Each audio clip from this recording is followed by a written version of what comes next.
Pagbati po mga kababayan, patuloy po kayong nakikinig sa Tinig ng Karunungan. Meron pong nais na ipanukala si Senator Rodante Marcoleta kaugnay po sa nagiging budget ng ating bansa taon-taon o yung tinatawag po na national budget.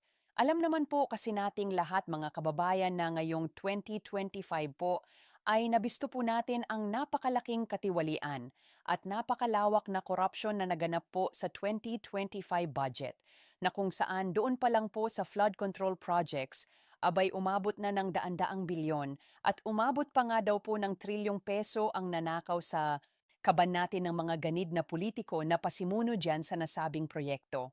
Ngayon itong panukala ni Senator Rodante Marcoleta, talagang napakalaking tulong po nito kapag ka ito ay naisatuparan, kapag ka ito ay talagang naaprubahan din at sinang-ayunan ng mga kasama ni Senator Marcoleta sa Kongreso. Pero nagsisilbi rin po itong hamon sa kanila sapagkat ito po ay tumutukoy sa insertions at amendments na kung saan, sabi nga ni Senator Ping Lacson, halos lahat ng senador nagkaroon ng insertions na para bagang pinapalabas niyang masama ang insertions.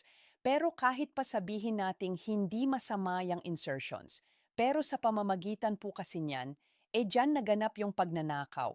Kaya dyan po may nais na ipanukala si Senator Rodante Marcoleta para matapyasan na ng paraan yang mga ganid na politiko na makapagnakaw pa sa ating kaban. Mabuti pa po ay panoorin natin ang nasabing video at ang pahayag po ni Senator Marcoleta makikita niyo po sa screen. Pakinggan po natin ng sabay-sabay, bakit merong allocable? Ba't merong unprogram? Ba't merong leadership? Oho, MO ba? So ang dapat ako siguro kung akong tatanungin nyo ngayon, opo, yan. Para masolusyonan nito, sir? Opo. Sa panig ng mga senador, halimbawa ako ngayon palang isa-suggest ko na sa kanila. Tutal pinag-uusapan natin ng insertion, yung amendment, yung palistahan. Opo, over and above yung NEP. Opo, at merong nagkakaroon ng konting alingas-ngas dyan. Merong pumalag dyan kasi may nagsabi na yan ay hindi mabuti. Yan ay pinagmumulan ng ganyan. Lalo na yung salitang insertion, nagkaroon siya ng negative connotation. Isiningit kasi dating parang isiningit. Hindi naman kailangan isiningit pagkatapos nababanggit palagi ang insertion, lalo na yung program. Nako, na-associate ngayon doon sa mga flood control projects. Mhm. Hmm. Kaya merong isang senador na sinabi niya, aba, bubusisiin ko yan. Lahat ng mga senador kanya sa 2025 budget, nagkaroon lahat halos lahat ng inseron. So negative yon. O kasi yun nga ang dating ng kanyang sinabi ngayon siguro sa akin dahil sa nagkaroon sila ng pagtatalo tungkol diyan. Opo. Although sinabi nung Senate President hindi naman yung insertion or amendment yan naman ay parte ng budget process. Totoo. Kung parte ng budget process, bakit merong nagsabi na bubusisiin niya yon? O ang tinutukoy po ni Senator Marcoleta diyan si Ping, o kasing si Ping, makapagpabango lang ng pangalan okay lang sa kanyang malagay sa alanganin ng Senado. At ang mga kapwa niya senador, biruin ninyo mga kababayan sa isang interview, sasabihin niya na halos lahat ng mga senador nagkaroon ng insertion sa budget na para bagang sa tono ng kanyang pananalita at sa konteksto ng kanyang mga pahayag, may masama doon sa budget insertions. Po ba? Ngayon sabi niya bubusisiin natin yan. Halatang nagpapabangaw 'di ba? Sabihin na natin Senator Ping, wala kang inseron, wala kang insertion, pero huwag niyo naman pong ilagay sa alanganin yung mga kapwa niyong senador. Ba? Una, wala pong masama doon. Walang nilalabag na batas yung budget insertions. Tapos kayo paong, magmamalinis dyan. Kayo paong bubusisin na para bagang kayo yung right use sa Senado. O anong nangyari ngayon? Nagkaroon ng nabulabog yung mga senador, nagkaroon ng pagtatalo-talo Ito palang kakampi ni Ping sa Team Pisot si Soto, biglang kumambyo Sabi ni Soto wala naman pong masama dyan Kahit si Soto iniligtas si Ping doon sa kanyang mga pahayag, kasi nga nabulabog ang mga senador na para bagang sa mata ng madla at ng taong bayan, nagkaroon tuloy ng masamang imahe, lalo ang mga senador sa mamamayang Pilipino dahil sa sinabi ni Ping. O kita ninyo yung kasama na niya sa Team Pisot si Soto. Siya pa naging ano nun tagapagtanggol, tagapaglinis ng gusot na naginawa ni Ping sa mga pahayag niya. Hindi kasi nag-iisip si Ping eh. Basta lang makapagdakdak ng makapagdakdak eh. Puro pasaring lang ang alam sa social media. Pabango lang ng pabango eh. Palibasa alam na niya kasi yung reputasyon niya wala na. Bagsak na. Wala na siyang pag-asa kung tatakbo man siya sa susunod na eleksyon. Pambihira. O tuloy natin. Oho. O bakit may nagsabi na kung bakit pinayagan yan? O ibig sabihin kung pinipigilan niya na dapat na hindi nangyari yon. Hindi tama, tama, tama. Sir, may nagalit na senador kapag ka sinabihang meron kang insertion amendment yan Para bang may pagkakaiba? Oho, nako, kahit huwag mo nang gamitin ng insertion na lang, hindi huwag mo rin gamitin ng AM gumamit ka ng iba. O sabihin mo saging na saba. MO yun din yun Oo, oo, nadagdag din yun Opo, di ba iniba mo doon sa dating nakalista yun yon? Binigyan ka ng kapamahalaan na maglagay ka ng sarili mo Dati wala naman yun ba nung ginagawa yung NEP, kinonsulta ka ba? Hindi ka naman tinanong Bakit nung bago matapos ang gait ikaw nakapaglista ka? Naku, or ibig sabihin niya nakapanaig din yung kagustuhan mo Tama. So, masama ba kung halimbawa ako bilang isa sasabihin ko pasimulan po natin yung transparency? Yan. Yan halimbawa sabihin ko sa mga kasama ko at least sa Senate o pong dalwal, wala akong kapangyarihan sa House of Representatives. Oo, sa Senate sasabihin ko mga kasama yan, huwag na tayong pumayag na magkaroon ng insertion o amendment. Ano pang anuman ang katawagan. Simulan na natin ngayon sa 2026. Oo, huwag na tayong gumamit o magpagamit. Ano man ang gusto niyong sabihin dyan, wala na pong insertion, wala nang amendment at least sa panig ng mga senador yon. So ibig sabihin po nun, hindi wala na yung allotment, allocable, mga ganon. Sabi natin, kung ano man yung katawagan, kung may allocable, kung merong leadership, kung ano-ano ang program, halimbawa ba, wala na aalisin na po doon sa adipyon, ganon, para lang maging transparent, para ngayon walang masabi, para walang nag-aaway-away, walang nagsesentimiento, walang pumapalag, kasi ang pinag-aawayan ay tungkol sa insertion. Oo nga. O halimbawa, nung ako'y bata pa, yan yung karani mo pag bata ka, makamagkakapatid, nag-aaway-away din kayo Opo naman. Oo, hindi maiwasan yan lalo marami Kamukhaan, meron kaming maliit na bola. Sabi ng tatay ko, palagi na lang yung pinag-akin na yan bola na yan para wala na kaming pagawayan. Tinago niya wala na kaming pagawayan ngayon. Tama. Ang sinasabi ko para wala nang panag-aawayan at pinag-uusapan at wala nang intrigahan, wala nang inalisin na yon. Ibig sabihin aalisin na po yung insertion na, para sa akin kasobrahan lang yun Alam niyo mga kababayan, no? Diyan po kasi sa national budget natin, yung NEP po kasi National Expenditure Program, yan po yung panukala ng Pangulo na ito po yung kailangan ng ating bansa. Ito yung pinaka natin priorities natin na batay sa pagsusuri, batay sa mga ahensya ng gobyerno. Ito yung kinakailangan ng mga proyekto sa iba't ibang lugar sa Pilipinas. Yan yung NEP. Yan yung hindi pa na isa sa batas na budget. Kumbaga proposal pa lang siya. Ngayon, pagka ang budget ay nalagdaan na isabatas na, ang tawag na doon ay GAA. Nagiging GAA na po yon. Ngayon, tumataas po ang budget natin taon-taon.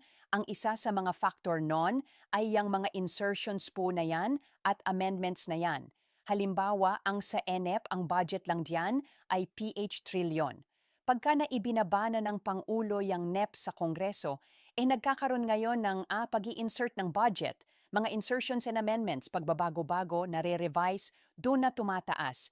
Imbes na P6 trillion, nagiging 7 trillion, 6.7 trillion, 8 trillion. Bakit? Nasalpakan na ng iba't ibang proyekto galing sa iba't ibang mga politiko Isipin ninyo yung kung ilang congressman ang meron sa Pilipinas, tapos isa-isa doon may insertions. Buti sana kung tag-iisa-isa lang Katulad niyan si Zaldico na lang, napakaraming insertions po niyan sa iba't ibang departamento na lang. Hindi lang sa iba't ibang departamento, ahensya, pati yung mga proyekto sa iba't ibang lugar sa Pilipinas. Umabot po ng bilyon-bilyong piso lolobo ngayon ng national budget. Yan yung sinasabi ni Senator Marcoleta na kolesterol. Kaya napakalaking factor po, napakalaking dahilan po ng insertions at amendments na tinatawag na mula sa mga politiko, kaya lumulobo ang national budget. Nakakalula po ba kaya yung sinabi ni Senatorante Marcoleta na huwag ka nang magkaroon ng insertion. Mag-stick na lang tayo sa NEP sapagkat yun naman talaga ang kinakailangan ng Pilipinas. Malaking kabawasan. Nga naman makatitipid nga naman ng Pilipinas, kumbaga yung cholesterol na tinatawag, yung taba na tinatawag aalisin natin, yun yung bitamin na lang nasasapat talaga sa Pilipinas ang ating gagawin. Ang ating kumbaga ay gagawin at lalagdaan. Para kung gayon, wala na ring mga mambabatas, wala na ring mga politiko ang hahamig at makapagnanakaw pa, makakakuha pa ng porsyento sa iba't ibang paraan ng insertions. Halimbawa sa Senado kay Senator Risa Hontiveros na lang, merong isang congressman o merong isang mayor, gobernador, ang nag-request, Senator, baka pwede po kayong sponsor po sa amin ng multi-purpose building.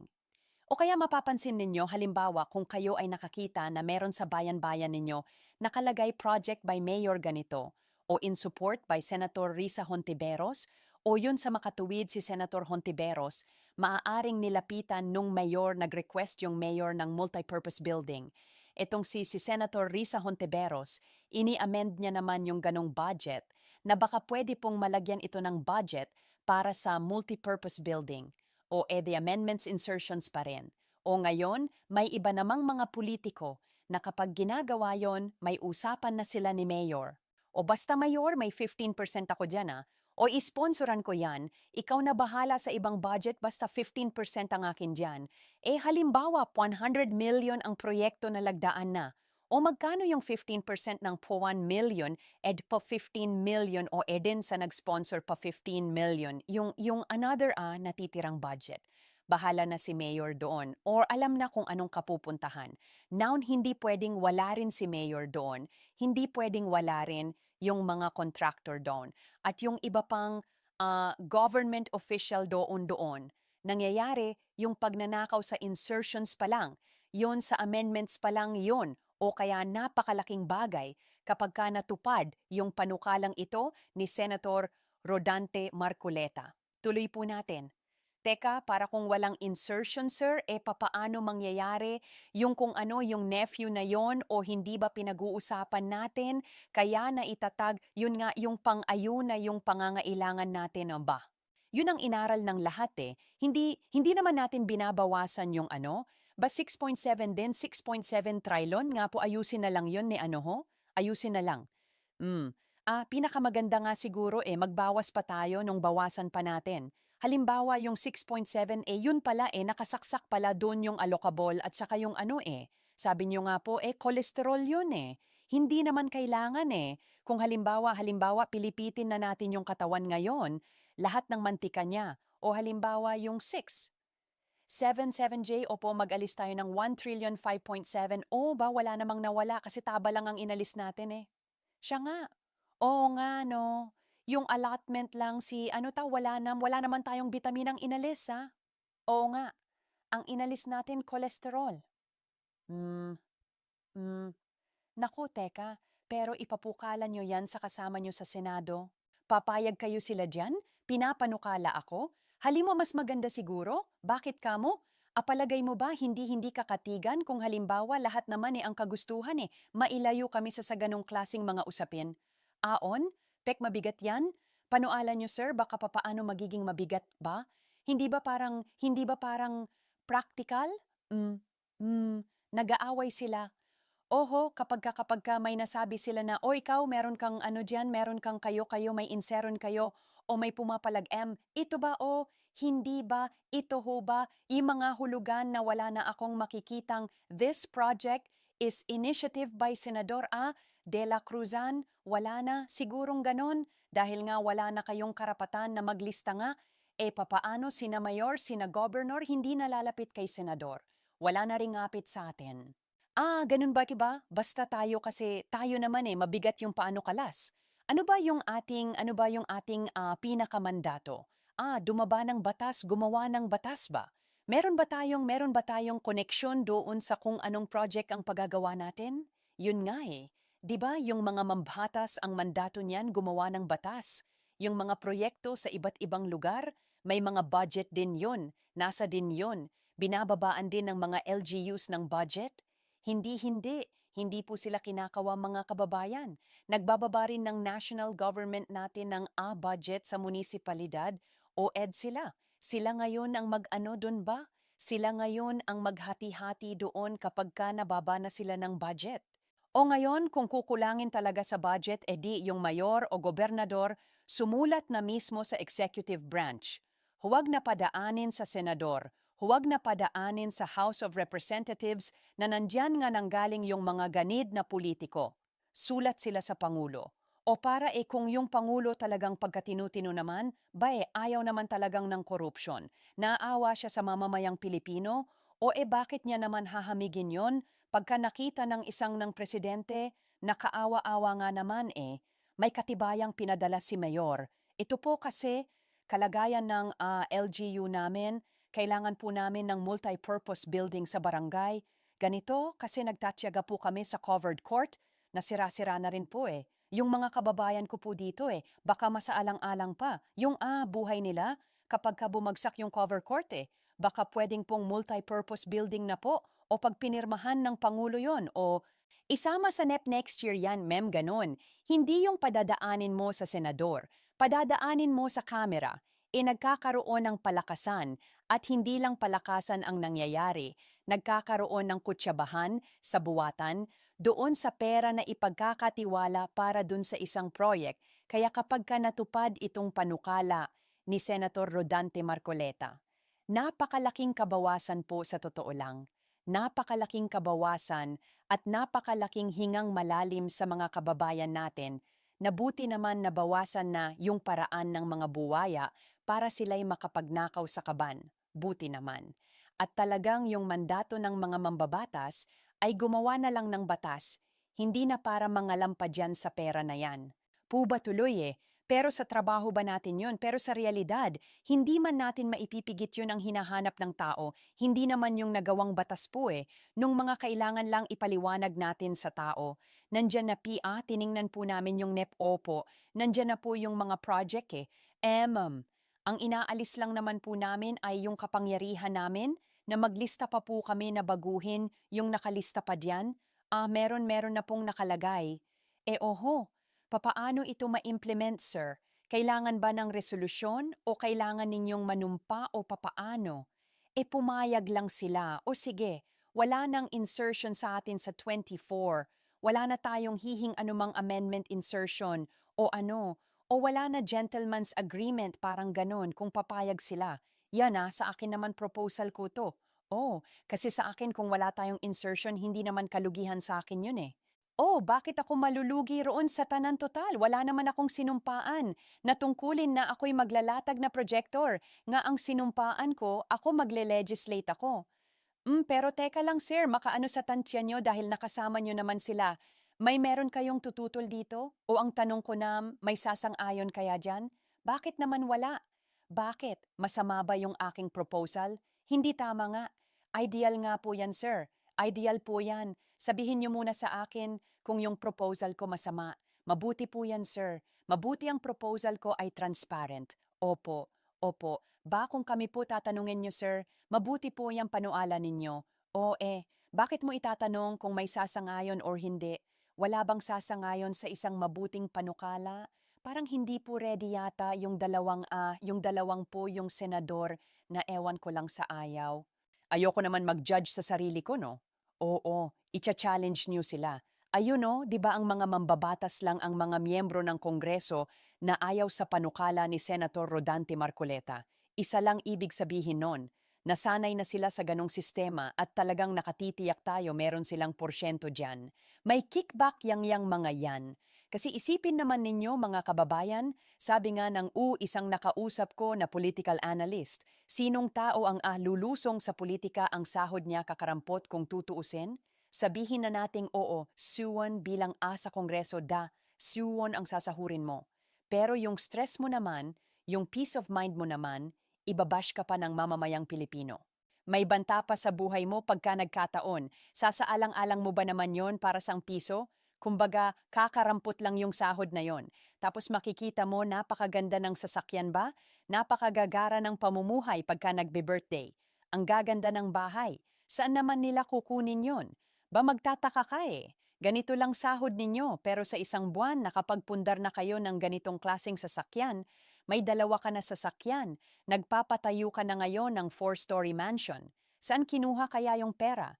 O alam na doon sa insertions nga na tinatawag, doon sa amendments nga na tinatawag.